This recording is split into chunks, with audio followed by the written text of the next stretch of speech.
Welcome to Oz Fury Gaming, guys. Alec here. Today we're going to be taking a look at what's happening around the verse and in the news this week. So first off, we have this Aegis Eclipse, which is the next concept ship on sale, coming at $275, confirmed here by the staff. Next on from around the verses, we had a nice look at this Reclaimer. As we can see, it's quite a large vessel, massive looking claw on the front there, and it's going to be doing some devastating work, in my opinion.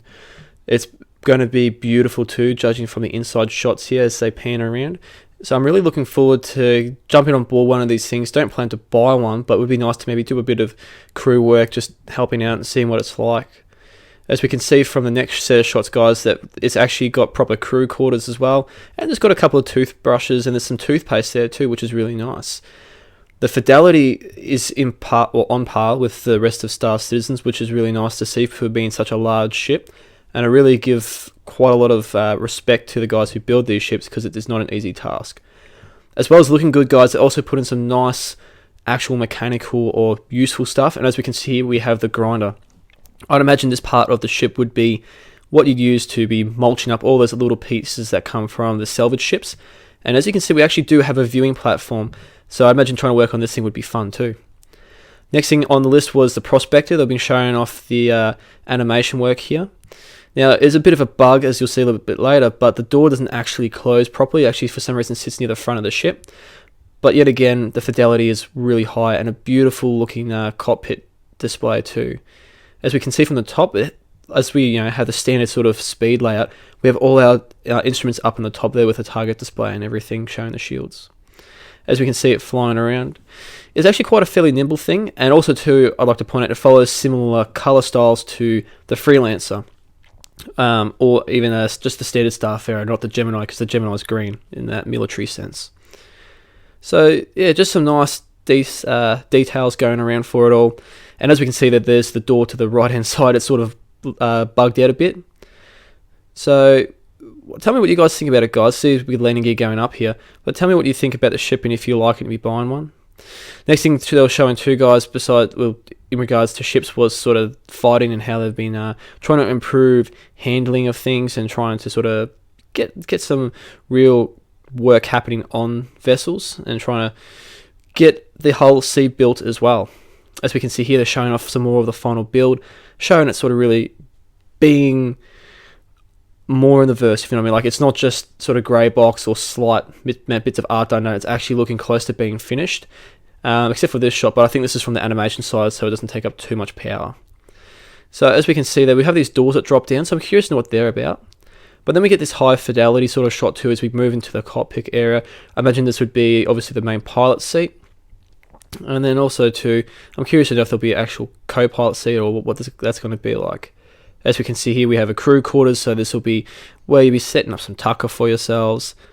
And next shot's going to be of just some cabin quarters, I suppose I could imagine, like where you lead into the toilet.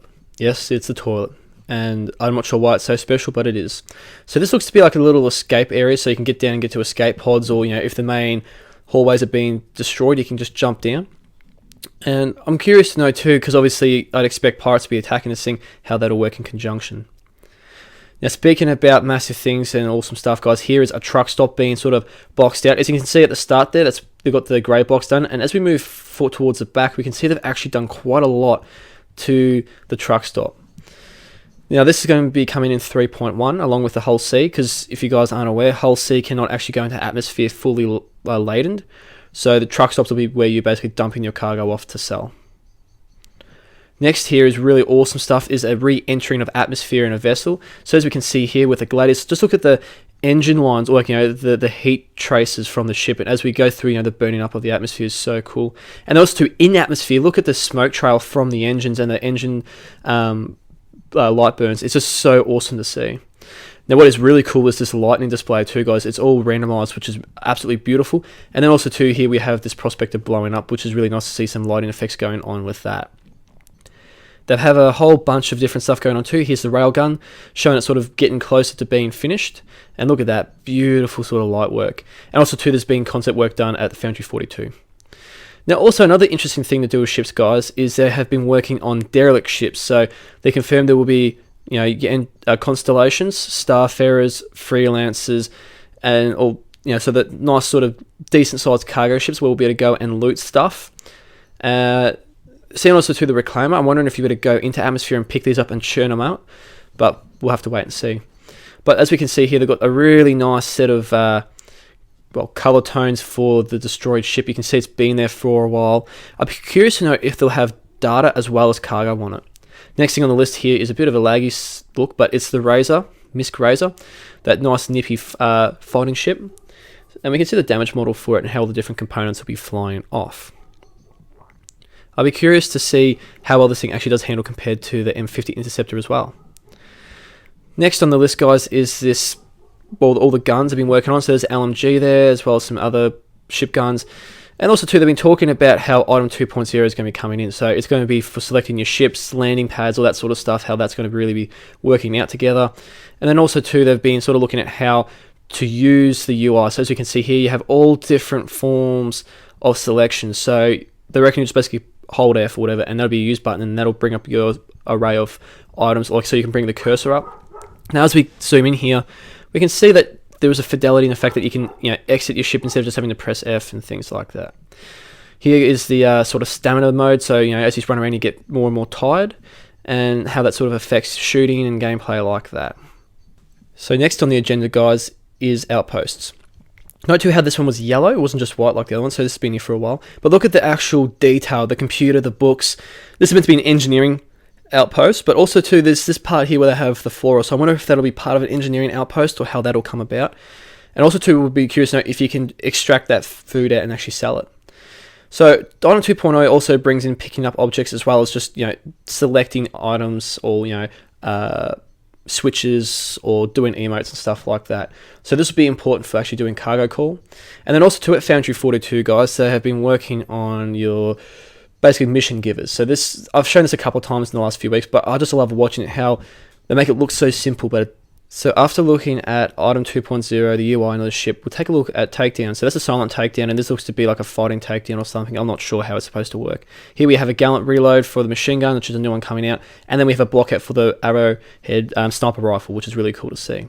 Also, we have some animation work here of chatting and voice lines and stuff and voice movement, and this looks to be Miles Eckhart, who will be one of the mission givers in 3.0. A lot of cool stuff happening, guys, and it's really awesome to see that, as well as seeing all the different progressions with fighting. Like, so they're starting to really get the FPS stuff sorted out, like we could see there with the knife takedowns, while also they're working on facial animations for guns.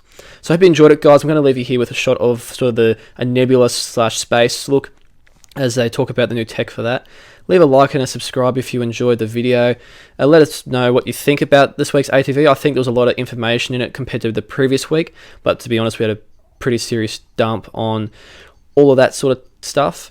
Also too, leave a subscribe if you want to see more from the channel. I usually post once to twice a week, and I do all the information from around the verse and anything else that interestingly comes up. So I hope to catch you guys in the verse. Toodaloo.